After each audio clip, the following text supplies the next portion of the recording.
All right, everybody. We are joined by driver of the number 17 Fastenal Ford Mustang Dark Horse for RFK Racing, Chris Buescher, back from a 2-week Olympic break. Chris, welcome back. We head to Richmond Raceway this weekend. We're the defending race winner. First of all, how was your break? And are you ready to kind of get back into action this weekend at Richmond? Yeah, we are. It was definitely relaxing and enjoyable. Got got to have a lot of fun with the family, and got to see people on weekends that usually work during the week. So that was a little out of character for us, but it was a nice break. Got a lot of stuff done around the house. Little projects have been putting off, and probably about 20% of what I thought I would get done, but that's about how it goes. So saved plenty of stuff up for the off season. But yeah, we're ready to get back into it here. Left out of Indy and really didn't have a good day, so didn't get to go out on a high note, and tried to put that behind us rather quickly so that we can reboot and be ready to come back to try and defend this race for us. All right, we got them lined up here for you. So we got quite a few questions. So let's kick it off here first with Bob Pockers. Hey, Bob, welcome back. Good afternoon. I'm curious, Chris, are you being so close on the bubble? Are you nervous? Are you frustrated? Are you concerned? Like, kind of what is your mindset? Um, yeah, I mean, not nervous about it. It's something that we're going to pay a little bit more attention to as we run down into these final four here. But I'm pretty adamant about it. I don't want to change the way we approach our races. I just seen it too many times in our sport where you try and get put back on your heels and change up what you're doing, and it can end up costing you. We got to race our races, put our best foot forward, and that should be enough to get us where we need to go. We've got obviously 3 of the next 4 races that we're heading into, we were able to win last year, so that's obviously a pretty awesome statistic as we look at it. But last year's results don't equal this year's. We've been very good at a lot of different styles of racetracks. We've been very close to locking ourselves in, but we've been very good. Indy was a rough day for us, and ended up losing a little bit throughout the day, and had a chance to recapture a lot of what we lost there on the final lap, and got dinged again. So just a brutal weekend, really. Not much good to come out of the race itself, but definitely showed a lot of potential for speed on the weekend. Just didn't get a chance to pull it all out and put much points on the table. So yeah, we got to be aware, but it's not something that we're up in arms about or worried about. We're plenty capable of progressing and winning a race here in the next 4, like we have been. We just got to clean up and got to have a couple things go our way and just do a good job and control what we can from our side. Thank you. All right, let's move on to Claire B. Lang. Hello, Claire. Hey, thank you. Uh, let me undo the video if I can. There we go. Well, there we go. There you go. Last year you sprung to life in the final stretch of the regular season, and you won 3 out of the last 4 races. Why do you think you were able to do that? Why did your team come to life? And you said it's a different season this season, but what is different? Yeah, last year we had been inching towards that kind of success, and finally just fired on all 8 when we got to Richmond. We executed a day extremely well, from race strategy to on-track decisions to restarts, pit road. Finally put it all together, and I think that was a big confidence booster for our team as we head into the next few. And so we were able to go to Michigan and do the same things, pull off a little bit of a little bit of strategy there, but also just execute at the highest level. And then Daytona was very much just a team win for us. Being able to work together and have Brad and myself together there at the end of the race is what made that one. But it was something that we talked about a lot. The focus this season was to hit that stretch well before now. and we come out of Phoenix and runner-up finish there. We've been in the hunt or been close to winning a couple others, and obviously we're gonna go down in history there for on the wrong side of history for a while anyway. For Kansas, so we've been very very good at a lot of these places. We just haven't been able to seal the deal, and it has gotten frustrating. And the hard part is keeping everybody's head up because it's a hard sport, and we know that. But I guess we're just going to have to do the same thing we did last year and come to life now and make it a show. Covering you guys in the NASCAR Cup Series, I think about the mental toughness it takes, and watching the Olympics, especially, what it takes to be performing at the highest level. Did you watch any of the Olympics? Did anything stand out as far as how strong these athletes are to kind of keep their minds together and come back from injury, come back from, mental issues that are really tough when you're performing? That was a really good question, keyed up for somebody who should have had an answer, but I did not watch any, so I can't say that I have any opinion on it. We just didn't stop moving. I'm going to be honest. From the time we went into break, we were working or traveling, and we did not sit still. So never got a chance to sit down and turn the TV on. I think between Emma and myself, I think we may have watched one episode of a show, and that was it over the course of 2 weeks. So we really just did not sit still enough to sit down and watch. Well, appreciate it. We're going to cover your mental toughness when you come back now as NASCAR returns. Thanks a lot. Okay. You got it. Thanks, Claire. Yeah, you got it. All right, let's move on to Stuart Weber. Hello, Stuart. Hey guys, last year, Chris, you go into Daytona. That was the cutoff race last year as a guy who already had a win. This year, they've moved it to the race before the cutoff. What was the racing like for you there at Daytona last year with you already being secure, but knowing that every single driver around you wasn't? And we'll kind of see a little bit of that here, I'm sure, in a couple of weeks as well. Yeah, I'm sure we'll run into the same thing. Yes, it may not be the final one, but realistically, Darlington has a lot lower chance of producing a new winner, right? Let's say that last year was by far the easiest Daytona race that we've ever had from a mental side of things, knowing that if ultimately if you got caught up in something that it was not going to be a season make or break moment for us, that we had already did what we need to do, but also enabled us to go out there and be even more aggressive and be able to win that thing. So made big moves that we may not have otherwise, but that was just a very nice way to go into it. Sure would like to be in that same situation when we go back. So we got an important 2 weeks coming up for us, but when you get to that race, it typically can become just it can become a very crazy event, just for the simple fact of what you said. A lot of people looking for that last chance. I think they're going to approach it the same way. There's going to be a vast majority of winless teams that are going to see Daytona as their only chance or by far their best chance, and are not going to feel like they can rely on Darlington for that moment. So, like I said, I hope we have a win in the next 2 weeks, and might as well be this weekend, so that we don't have to have that thought process. But if we go into Darlington without our win yet, obviously we were very close last time, and with Brad being able to pull off that win, that's obviously that puts us in a good spot and in a good mindset going into that one. So I don't think that we would put ourselves on that long list of teams that are going to be looking at that as a last resort.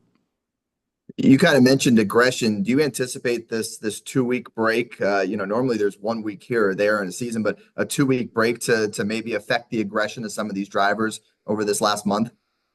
I don't think it's going to affect the aggression. I'd imagine we're going to see more mistakes than we would coming off just a single week. I think it will take a little bit to get everybody's mind back right, and whether that's going to be hitting pit road in a clean way, restarts, making mistakes, even just last race here at Richmond, we had some big moments where just drivers completely missing corners on restarts and really sliding up and you know creating really big moments. I don't know if that's just a mental thing that everybody's got to get back in a rhythm of some sort, but I don't think that I would expect the aggression to be different as we go into this one. I think you will see mistakes made that wouldn't be very typical of our field. Thank you. Racing experts up next. Jonathan, go ahead with your question. Thank you very much, and thank you, Chris, for taking the time. Want to ask you, this weekend, obviously, with the option tire, Richmond, what do you think about it, and what do you anticipate for the race? I don't have any good answers for you yet. We have a lot to learn on Saturday. I will say our prediction, just in talking with our team, is North Wilkesboro was the last time we tried this. North Wilkesboro was new asphalt. Went into the evening. This is going to be an evening race, so maybe there's going to be some discrepancy on the option. I just call them reds and yellows. I can't keep up with prime. I always think of as the option, so just reds and yellows for me. But for the reds, I'd say that if in practice we see speed, but maybe blistering, keep in mind that may not be an issue, just like North Wilkesboro wasn't as we got into the race. Richmond surface is completely 180 of North Wilkesboro now. So I'd say that a lot of what we knew from there is not going to apply. So we're really kind of starting fresh on this deal as we get into it. So we have a 45-minute practice. So we do get the longer practice on Saturday to learn. And I promise we'll be taking lots of notes to figure out what we think is going to happen in the race. But again, it's going to be an afternoon, early evening practice in the daylight, and we're going to be running this race into the night. So not going to be the best read on what we're actually going to see in the race either. Yeah. Thank you, Chris. You're welcome. Trey Downey, MRN. Hello, friend. Go ahead. Chris, when you go to a place like Richmond, obviously you won there last year. At a place like Richmond, like where do you need to be better that makes you kind of the class of the field? Where do you need to be good at Richmond to win the race? We've only very recently become good at Richmond, so man, I wish I could answer that question a long, long time ago. But you know what? For us, it's been a matter of trying to get our corner entry good to where we can be competitive and really hustle restarts. You're always going to be tight center at Richmond, right? So it's just a matter of can you be tight and still feel like you're getting some response out of the car versus just having a numb feeling. And that's something that our team's done a good job of working on and gotten a lot better. Our long run speed has been exceptional when we have tire fall off at Richmond, and I think that has been a really big factor in how we were able to be so good at the two races last year. We didn't see near the fall off in the spring race, and with that we weren't as strong. So trying to figure out if we think it's going to come back around this go, if that red tire is going to create more fall off like we think it will, like we thought it was supposed to at Wilkesboro, North Wilkesboro.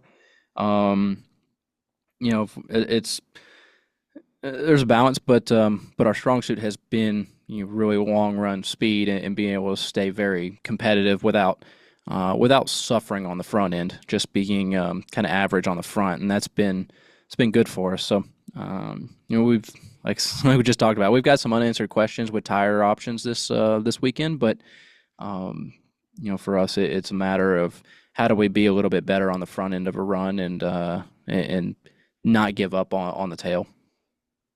And then Michigan, obviously, drivers know going into that race how much it means to manufacturers.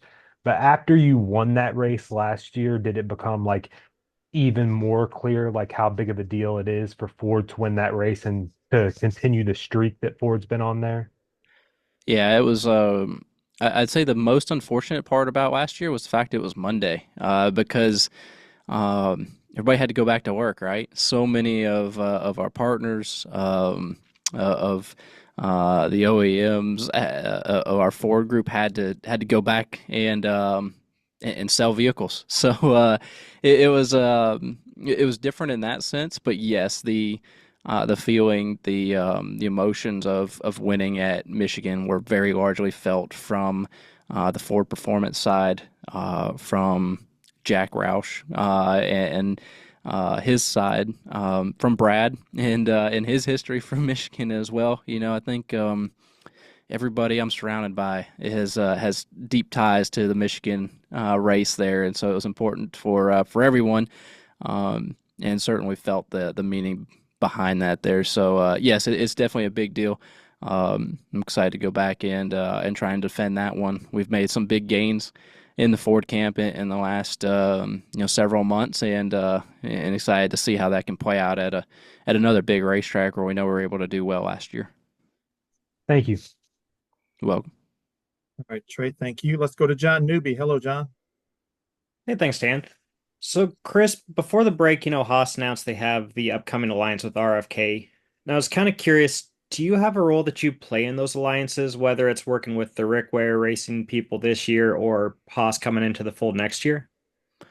Um, I don't know how the Haas Alliance is going to shape out yet. I know that's I think I found out just barely before everybody else. Just very grainy details right now, but I'd say my role's fairly limited. Talk with Justin and Kaz, and kind of go through some of our setup differences, what we're looking at for different racetracks. We're over at the simulator, kind of crossing paths, not working necessarily together over there, but kind of bouncing off of each other a little bit here and there. So just came out of the gym not too long ago. Kaz is down there getting after it as well. So we're around each other a lot and kind of just in casual conversations about what we have going on. But I'd imagine on the driver's side, my role is probably very, very small compared to what that alliance really looks like when you get down into the weeds of what's in it. Hey, no worries. Thanks for the response. You're welcome. Chris Powell, you're up. Go ahead. Good afternoon, Chris. Obviously, you're going back to Richmond Raceway this week. Obviously, you had a top 10 finish in the spring, and also you won last season. Let's talk about the momentum that you've had at this raceway in this last year. Yeah, man, I wanted to burn that place to the ground a couple years ago. So this has been a tremendous turnaround for a facility that I have, to be brutally honest about it, I've been terrible at through most of my career. From the Xfinity days, I actually made my first NASCAR start at Richmond, subbing in for Trevor Bayne. That one went okay until we lost radios about halfway through the race, and ended up finishing pretty bad. And then something from there just stayed with me and did not click for a long time. So yeah, it has been a racetrack that I really have wanted to like, that I loved running on NASCAR Heat video games growing up. It was just it was a fun racetrack, but just hadn't been able to truly figure it out until the last couple of years. And honestly, from where I'm at, have worked hard at it. There's been a couple things on my side that have helped. Brad has been a big part of that. Brad's runs very well there, and it's been able to give me a handful of pointers that have led me down a better path. And our team has stepped up in a massive way and brought some very fast race cars that ultimately just make me look better. So when we bring those race cars to the track and we're that competitive off the truck, it makes my job a lot easier when I know that we're in the ballpark. When you're fine tuning on a weekend versus really swinging, trying to just get close, it really makes a difference on how your entire weekend plays out. And that's where we've been unloading so much closer to where we've been able to fine tune speed into it versus being more in a guessing game. Right, Chris, we're going to close you out here with Dustin Long. All right. Hey, Dustin. Hey, Chris, you have been adamant for a number of years, at least that I can recall, about not liking points racing. And so I'm curious, was there a point in your career that you got burned changing your style and focusing on points, and that's one of the reasons why? Or for as long as I can recall, you've always been against it, and I'm just curious where that mindset has come from. Yeah, it's a good question because it goes back a long time.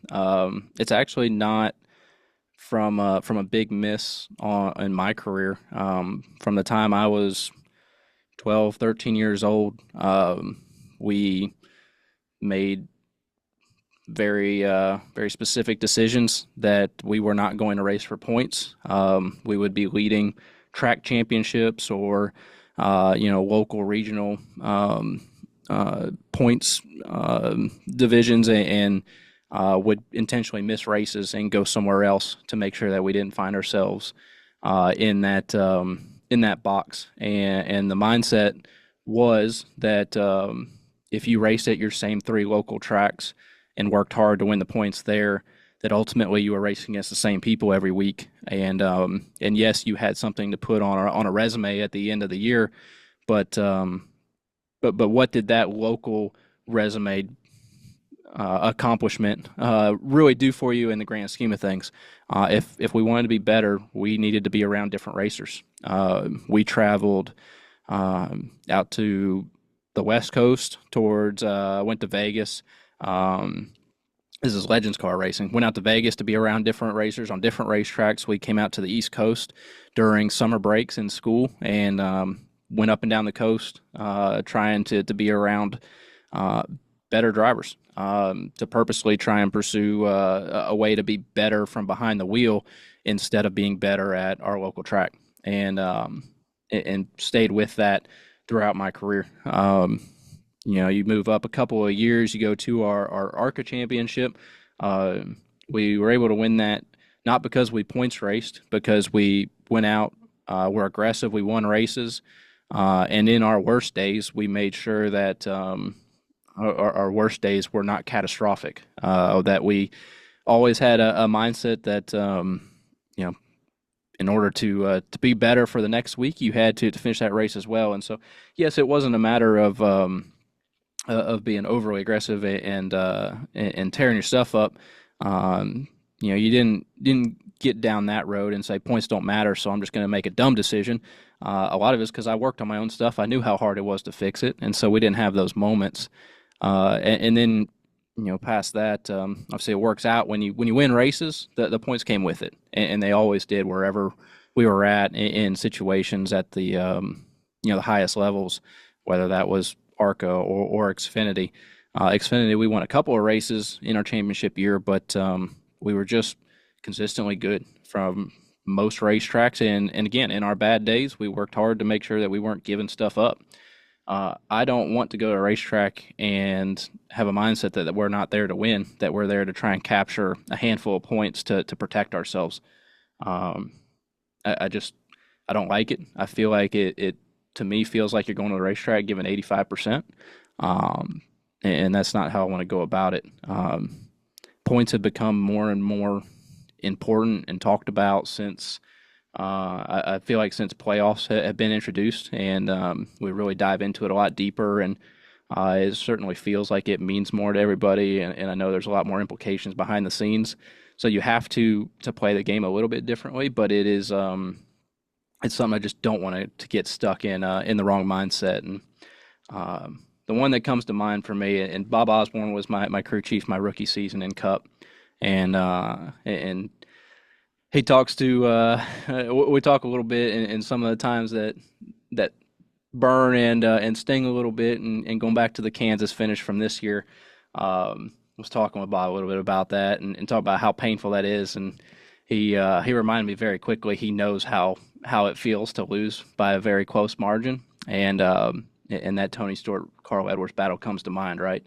If you get a little bit too complacent in there, and you don't actively try and go to win the race and put everything on the line, then you can find yourself getting getting burned on the tail end. So and it's just one of the instances where I feel like I've seen in our sport where it can bite you if you're not going to the racetrack and trying to race your race, ultimately to go win a trophy. And when you talked about early on in your career at 12, 13, that was just family that was directing you, or was it somebody else? Because that you weren't with Ken Reagan at that time yet. That was still a little bit later on, right? Yeah, that was so one of my best friends, Michael Harper, is who I ended up traveling with racing Legends cars. He'd been running Legends cars, building them, setting them up for quite a few years before I started running with him, and it was just one of those mindsets that he had, that he had seen work out. He'd witnessed drivers basically get caught in a cycle that they became a track champion multiple years, and when we're really good at one specific racetrack, but never got that next chance. That got trapped in a box, and I think he's seen drivers that didn't have all these track championships to their name or these points championships, but won races and won them in front of lots of different people that that made their way up to the top of our sport. And I think it was something that he had an eye for very early on, and we trusted in that, and it certainly helped get me to this level, and not getting caught up in trying to run our 2 or 3